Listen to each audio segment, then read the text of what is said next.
The Asian students were so much used to hardship in local universities. So the learning experience and then managing your own time as a master's student, setting your own path. For me, that was a fantastic experience. There are many, many other things that I really loved about the culture, the Christmas market, the blue wine, Amsterdam. Well, Christmas market was a good thing. Imagine in the middle of winter, the only thing you can see is the beautiful lights walking under them. So you have very, very good experiences of education and culture in Erasmus Mundus. Then I think for application, anyone who wants to apply, just be the authentic you. You already have the qualifications, you already have what you need. Just be authentic. Look at your role model clearly. Look at your motivation. Why do you want to go study? The experience is totally worth it. So what I learned from these things when I went to study, I remember my first encounter with sustainability was at Lund University. I'd never heard of this concept at all. So I only knew about environmental sustainability. And today, the things I studied in 2008, this is 2022, is what I apply. And the beauty of being an Erasmus scholar, you are in a network of other scholars. So for instance, Lund University still calls me to sit into the latest discussions when their students are doing research. So my academic knowledge at my work level is still enriched my experience of having studied in Europe. So I listen to the students as they pitch their master's thesis, and any of the European students who pass through Erasmus Mundus and they land in Kenya, Uganda, Tanzania, they always get in touch with me as a mind old Erasmus Mundus to guide them and help them in their projects. So I'll say that if you want to apply for this, I am actually shocked that this year the number of Kenyans applying has reduced. I think from the year 2008, 9, 10, 11, 12, we had good numbers because those of us who cleared were so excited about having had this opportunity where you didn't know anyone. It was you, the computer, and the person on the other side, defending yourself for this master's. So I just want to encourage our fellow Kenyans, students, especially if you're in the university, this is your one-time opportunity to go study. And just above study, there's the cultural aspect. There's also the latest. I think I'd never heard of nano something those days. Everyone wanted to do this nanobiology, nanotechnology. So there's always the next level and next frontier of thinking.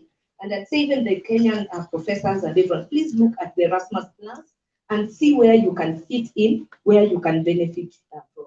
So I think I can say I'm ready for the PhD now. I have done my share. I've done my share of being an Erasmus Mundus alumni, and I've gotten more experience to go exchange with those other Europeans and other children from the world as I do my PhD. So thank you so much for this opportunity, and I'll forever be grateful to the European Union for this opportunity. It is a once in a lifetime opportunity that I'd encourage everyone, if you ever, and any person who's worked under me or come through my hands in Safaricom or wherever, I have told them about it. Because I don't understand why a 24-year-old should be competing to work with me who's a mother. You should be touring the world, learning other things instead of just staying here. So for me, if you're a young person, I highly encourage you to apply for Erasmus Mundus because you don't know where the future will lead you to. So thank you so much. Now I'd like Duncan, Cornelius, and then Lina to do some short remarks on their experiences. Thank you.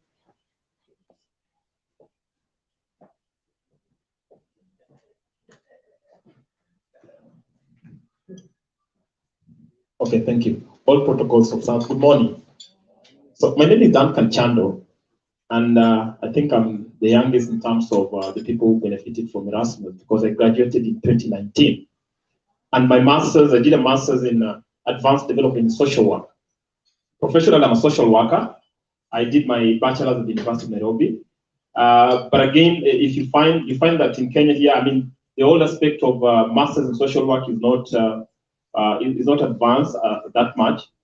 And I remember that as a social worker, there's the whole aspect also of I wanted to be an international social worker.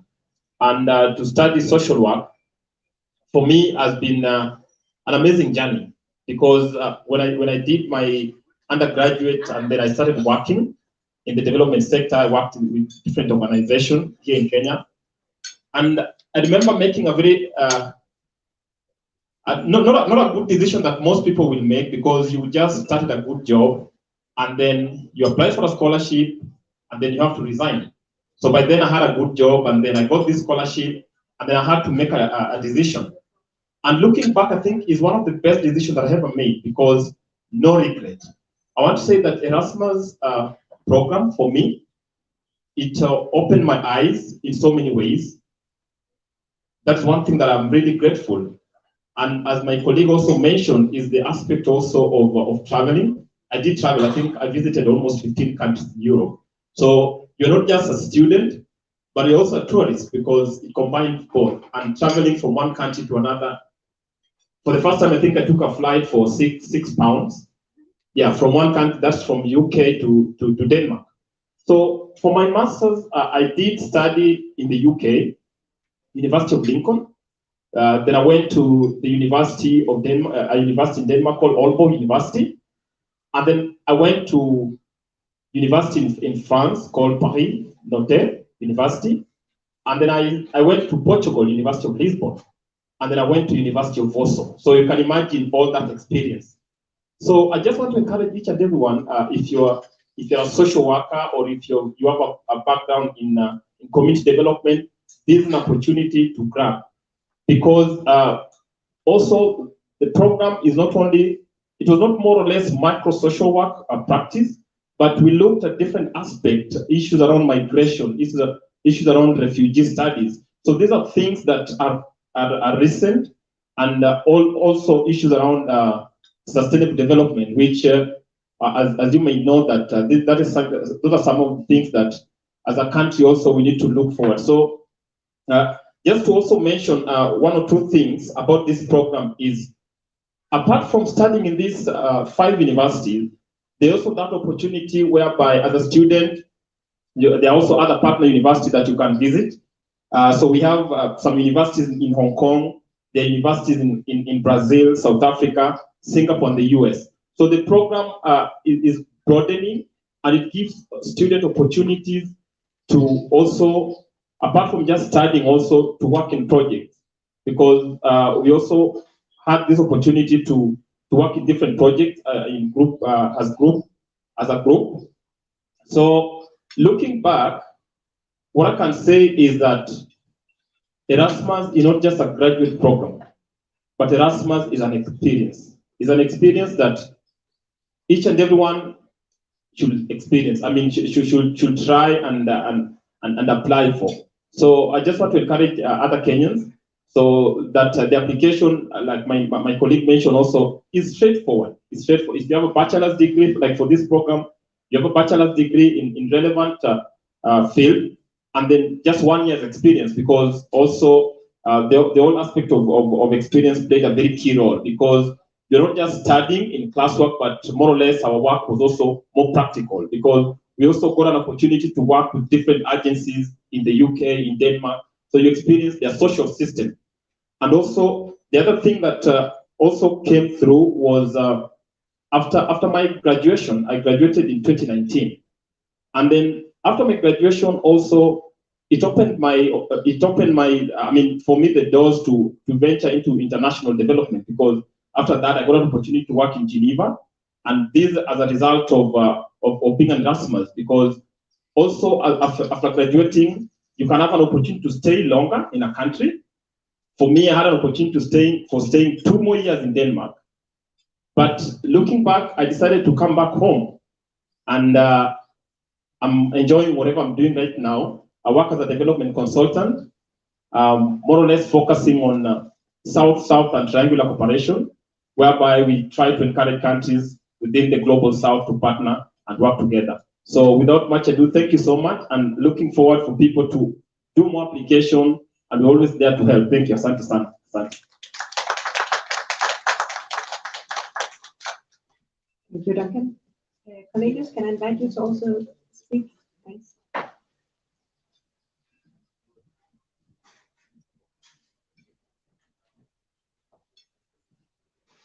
Thank you. Thank you very much. All protocols are observed. Good morning. I have been sitting back there trying to figure out what I have to say about the Erasmus program. but there's so much to say and so little time, so let me try. First of all, I want to correct my bio. I say I am a 2-time Erasmus Mundus winner, but actually it's 4 times. I did my master's through Erasmus Mundus. I did my PhD through Erasmus. I got my university that I'm currently working for, Machakos University, into the Erasmus Plus program. So we have started our student and staff mobility. I went back to Germany in July as a visiting scholar for another Erasmus Mundus program. So I'm a 4-time winner. What do I like the most about Erasmus? I think for you to understand this, you have to understand the story of my life, so to speak.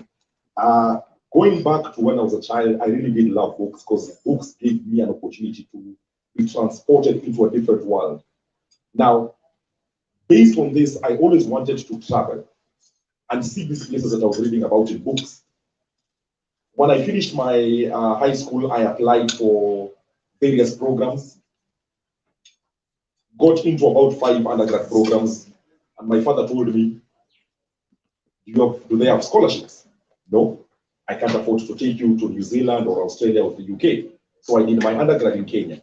Upon completion, my wanderlust still lived in me, so I needed to find another opportunity. At this time, I'm interning at the UNEP. One of my colleagues sends an email to all the interns and tells us, I have this opportunity I want to discuss about. We go for our lunchtime meeting. I forgo my lunch. For those who know me, this is a big thing. I actually skipped lunch on this day. I tried to talk to my colleagues, to talk to my friends. They said, no, you go, we'll go and eat. She tells us about this amazing opportunity. Now, at this time, I've been applying for other scholarships and getting rejections. And then I see Erasmus.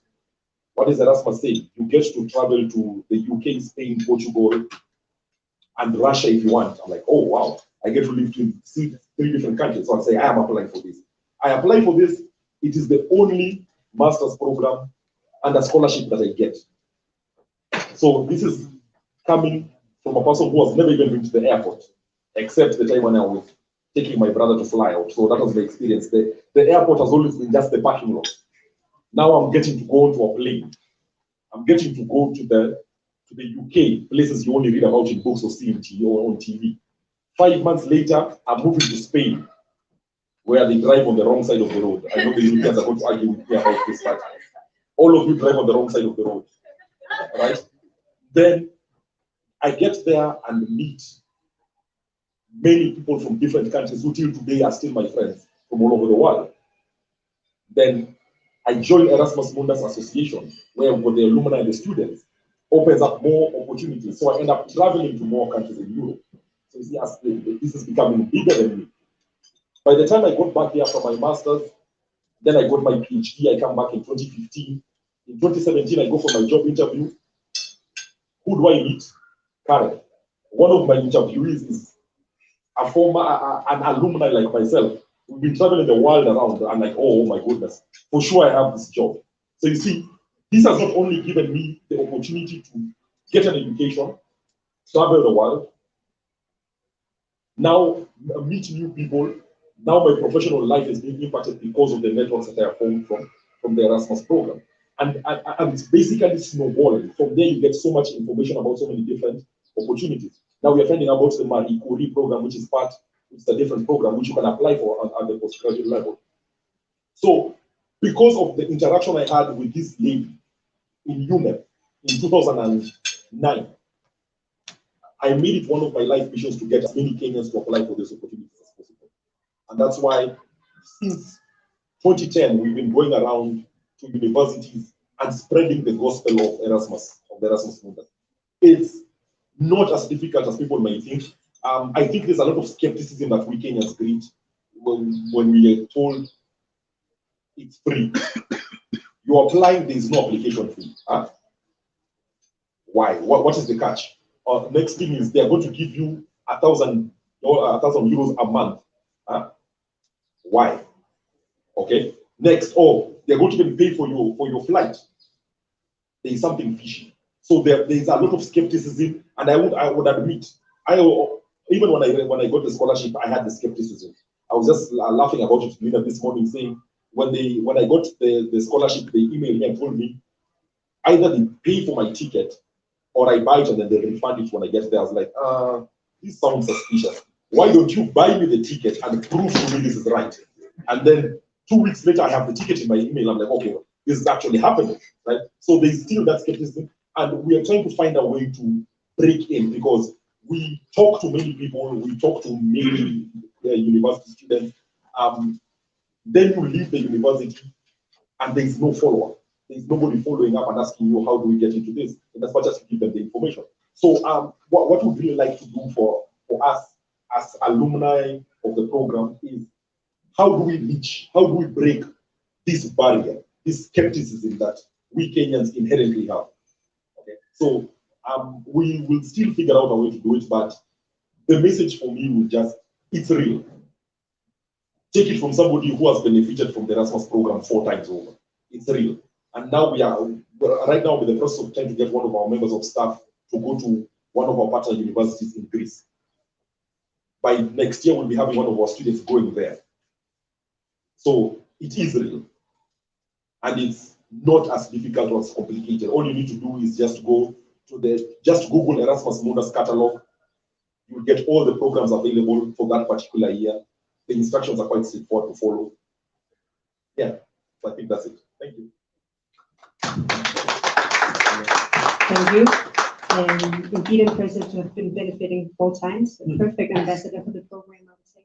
Now I would like Lina to come and take the word for the final remarks. Thanks.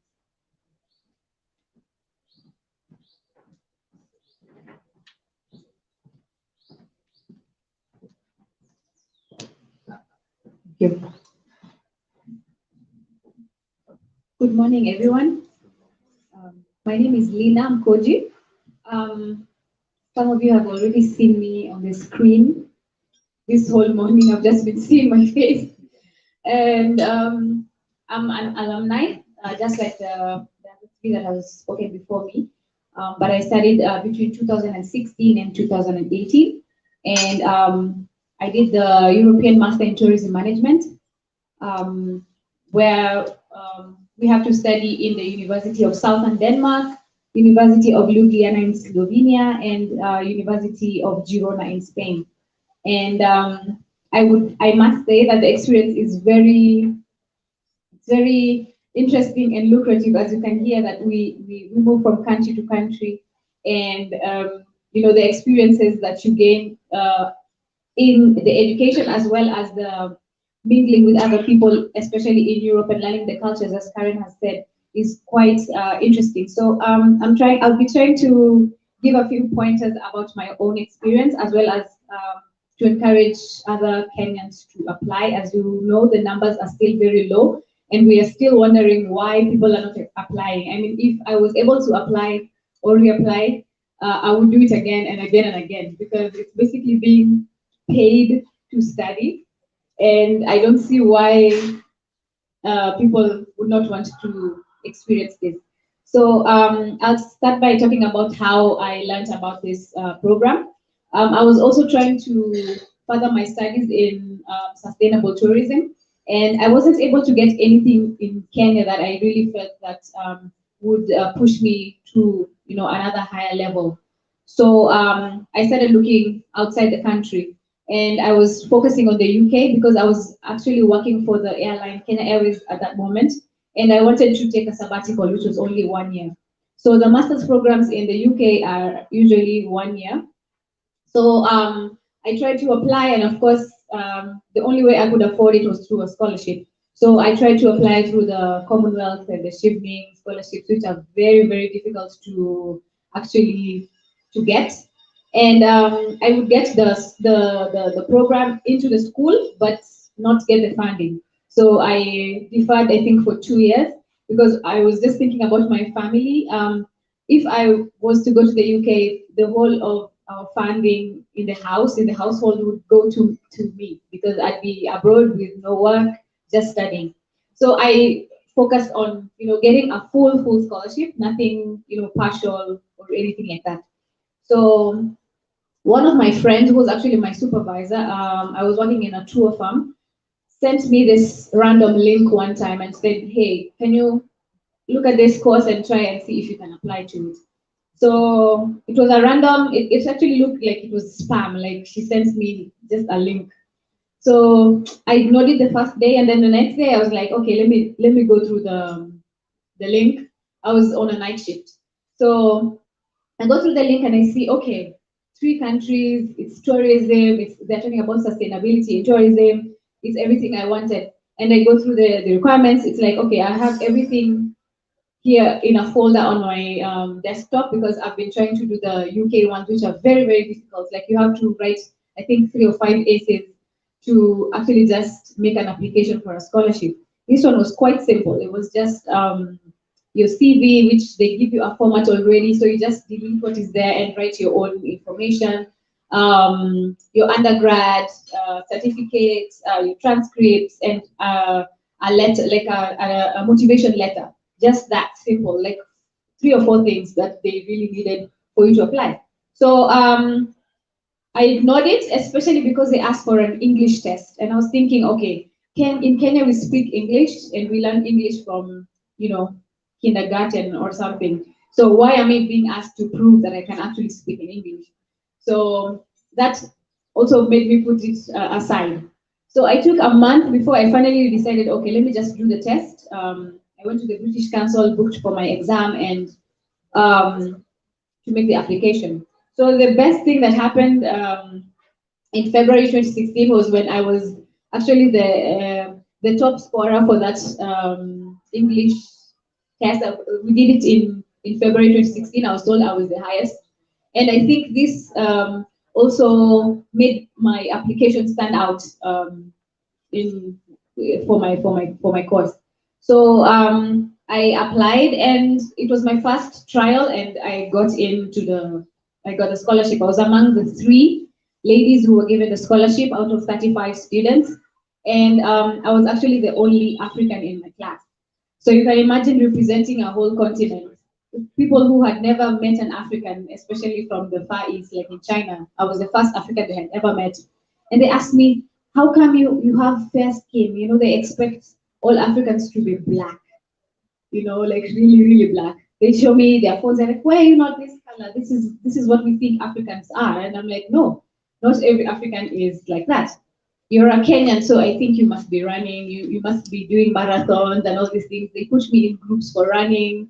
And I'm saying, okay, if you look at my physique, my legs are super short and I cannot run to save my life. So I remember the first semester in Copenhagen, there was a marathon and they were registering and they put me in for that run. And I'm like, I really cannot run. So all these stereotypes, I had to face them, being the only African really trying to show them Africa, but then it's just me from Kenya and from one little tribe in Kenya. It was really interesting. So what I loved the most about it is the fact that it was multicultural. 35 students from around 24 different countries. And we learn from each other. Our Asian friends showing us how to use chopsticks, and our German friends really telling us to keep time and to be serious with what we're doing, etc. So it was really a mix of learning from each other. The mobility, of course, was quite interesting. We moved from country to country, applying for different residence permits. It taught us to be quite resilient and packing all our bags after 4 months. And I also got to represent Eastern Africa in the Erasmus Mundus Association for Students and Alumni. I was elected in 2017. And I got to travel around Eastern Africa to share this information about Erasmus Mundus scholarships in, I think, Kenya, Tanzania, Uganda, Rwanda. Unfortunately, I wasn't able to go to Burundi because of the COVID-19. And Cornelius and I have been to Somalia 3 times. Also, to share this information in 2019. And something else I'm very proud of is being able to share this information with our universities here in Kenya. And I was an alumni of Kenyatta University. And Kenyatta University has now been able to secure partnerships with several universities in Greece and Spain because of going back there and talking about this information not only to the students but also to the academic staff. So these scholarships are also possible for staff and universities to partner in terms of projects, research, and sharing facilities like libraries or labs. So it's not only for the students. We are sharing this information so that universities and other institutions, as well as civil society organizations, because as you know, Erasmus is not only for education, it caters for youth and sports and training. So it's not only about the master or the PhDs, sorry, but also projects and just international development, because this is what the EU would like to have to see in the world, that there is cooperation within the EU as well as the rest of the world. So a few tips and tricks of how to apply. The first thing, as Cornelius said, the most basic thing is to know about the program, of course. And because we have realized that not many people know about this, we're trying to activate and try to promote it even in our private time. And I usually encourage people to just Google Erasmus Mundus scholarships or Erasmus Mundus masters, and you'll find at the top of your findings, you'll find a catalog of all the Erasmus Mundus scholarships programs. And of course, based on your background, which is or your interest, you'll find several programs there. I think around more than 100 programs are available. So first thing is to identify what you would want to study. And this is based, again, on your background or your interest, because sometimes these programs are very open and multidisciplinary. So, for example, my program is tourism management. You could be somebody who studied marketing, not just tourism, but you can still apply to that because there's still marketing in tourism. So it just depends on your interest and how you see yourself fitting into that program. After you know what you want to study, you just check the requirements. The basic requirements would be your CV, your application letter, and of course your bachelor's degree, and your motivation letter, as well as a recommendation letter from a lecturer, or they would say an academic or a professional referee.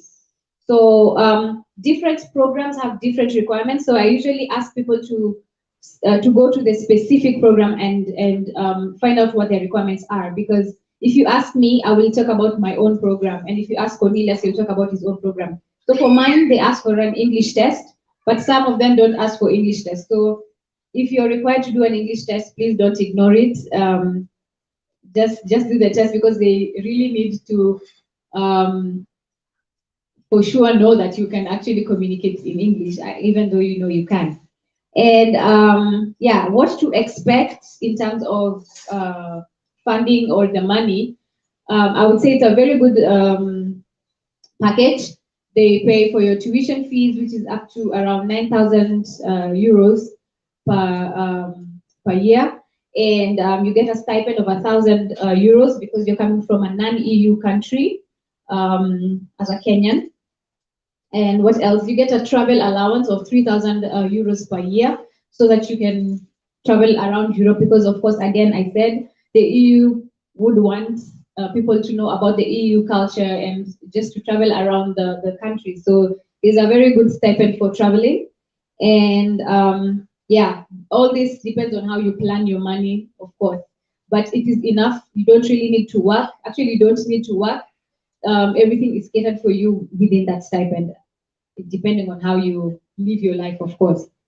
Something I would like to emphasize on is when you're writing your application, please share on what you as a person are offering to the program, not only what you will get from the program, because of course you get knowledge, you get all these nice things that are offered by the program, but what are you going to give to the program? So I would emphasize people to share their own experiences, to be authentic, as Karen had said.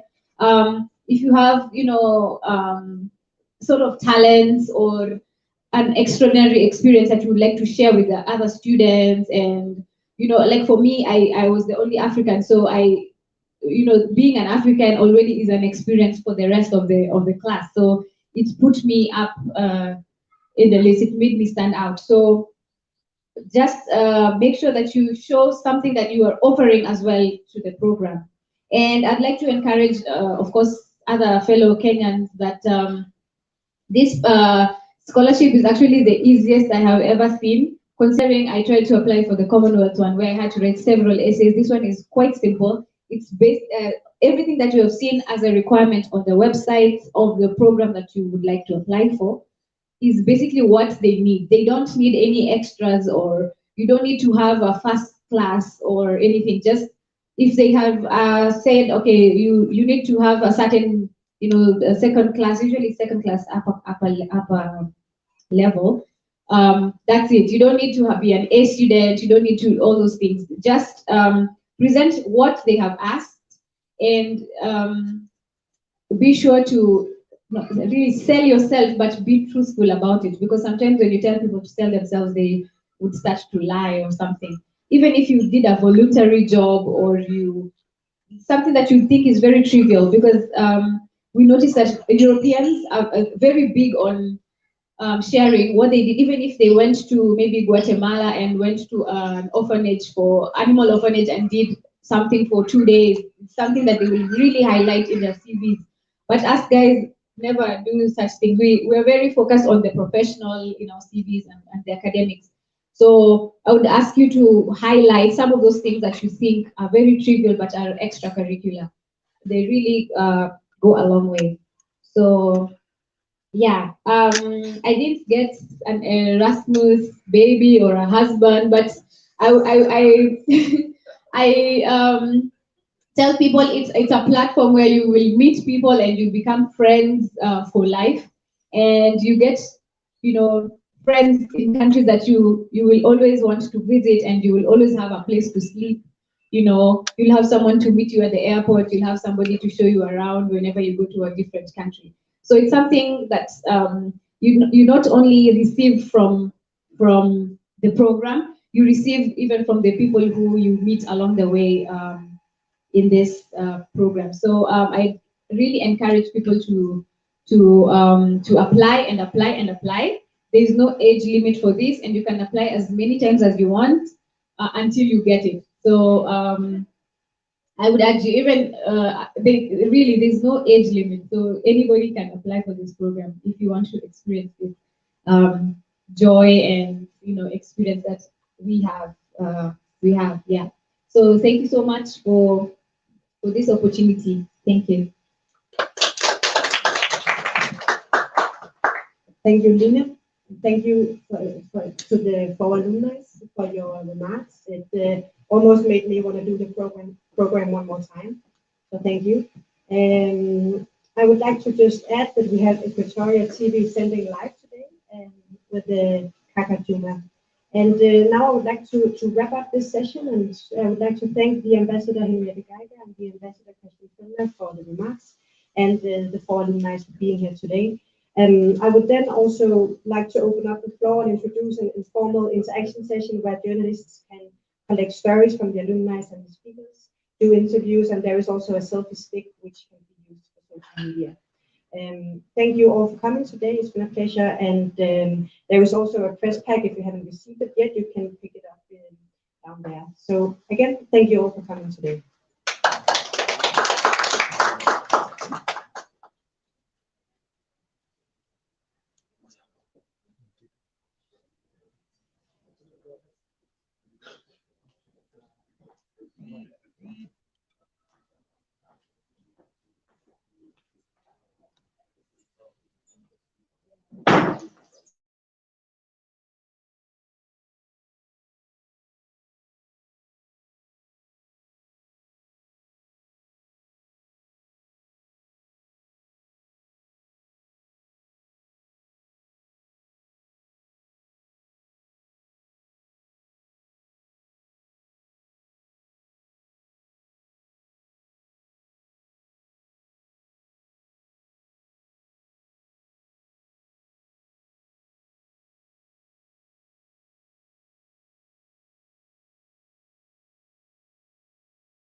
there anything new now that we're living in, 2021? Is it a vaccine, passport, things like that? And then the second thing would be, you mentioned the perhaps there are areas that there are disciplines that would be more preferred, especially for Kenyans wanting to study in Europe. Which ones are those, so that maybe if those are your fields of interest, you can put more energy into those? Yeah.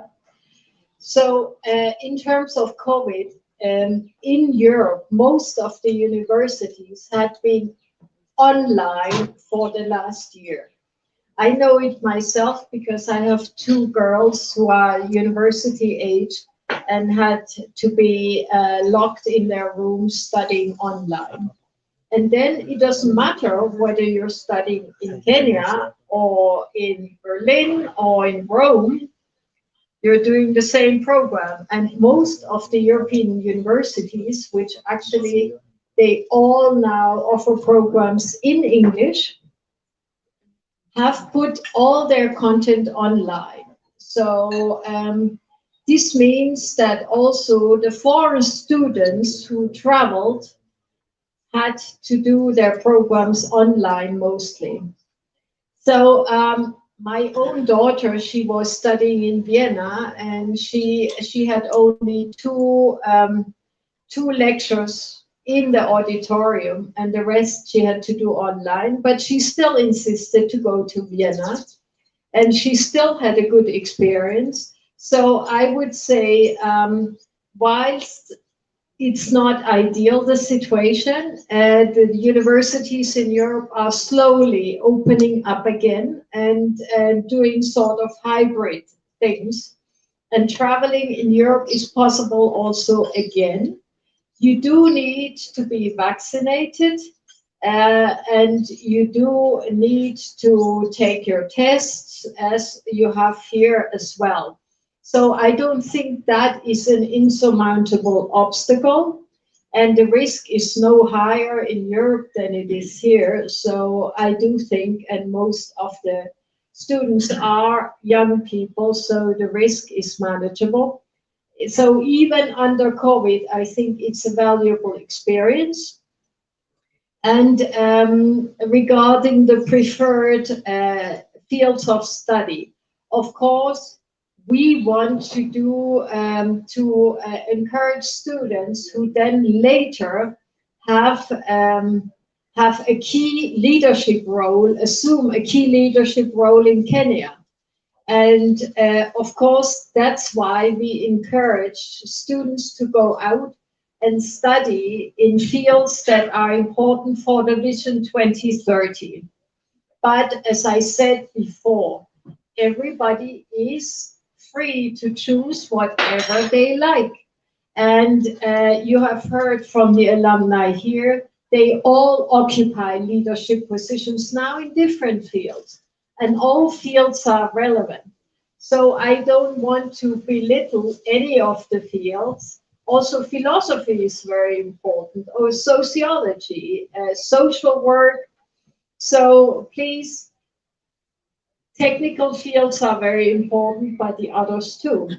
So if you feel that you have an interest in any of the more than 100 joint masters programs that are offered, do apply freely. Of course, we will look at what the fields are, and we would be happy if many people applied in fields of the green transition, digitalization, and so on. But you can contribute in so many ways to Kenya's development. And the biggest contribution is to come back with a full master's degree and to assume a leading position in Kenya in whatever field is good for you. And I especially want to encourage women. Women still need to occupy spaces in Kenya, and so by this scholarship program, this could be an important step for you to take a leadership position in public life here. So do please apply in droves. I hope I answered your question. Any other question?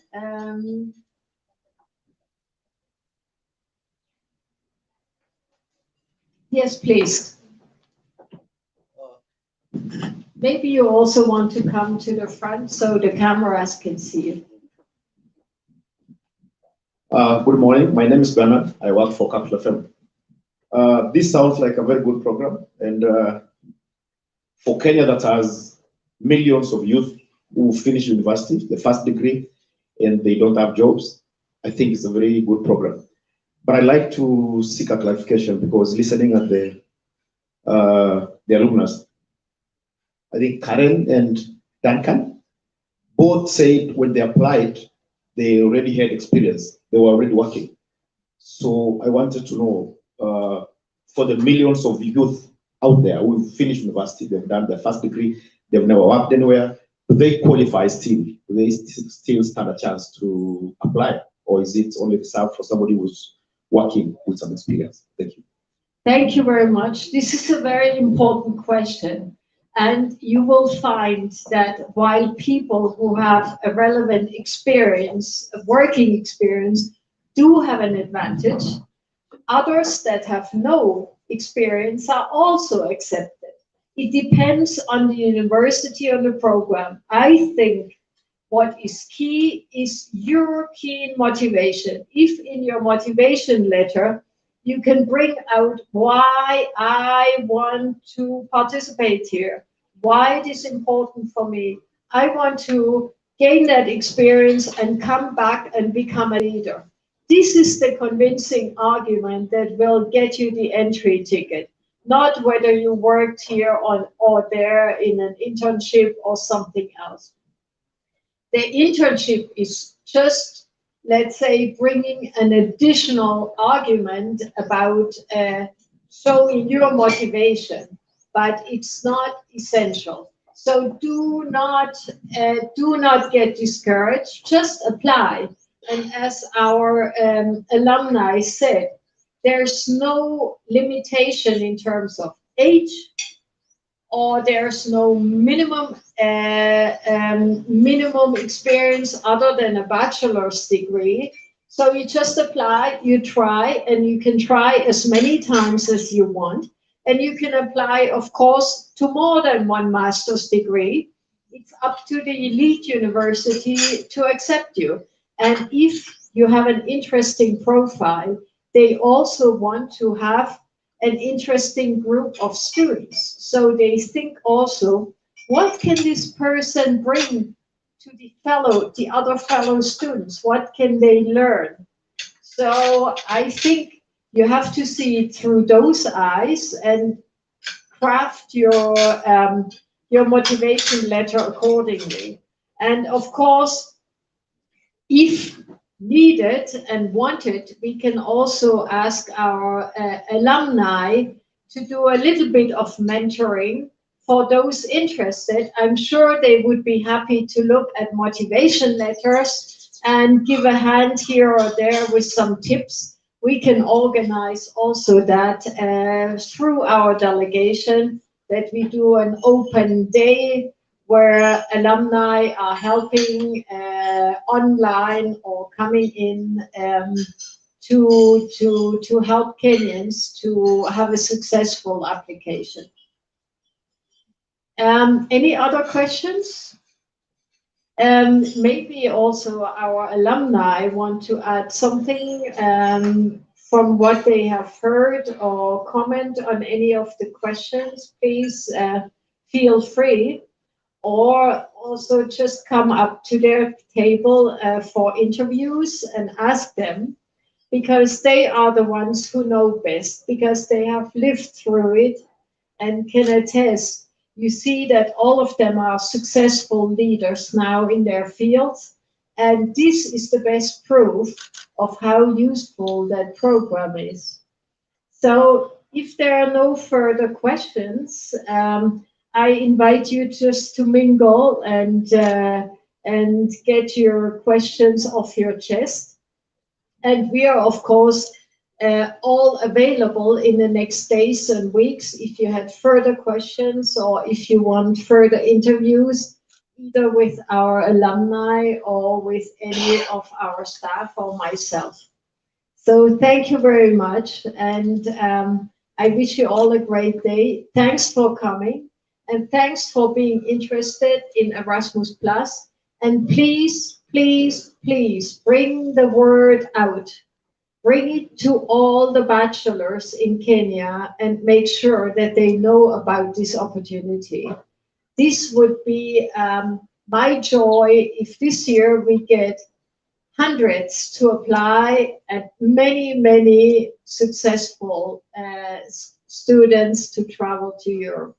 That would be really great. Thank you very much.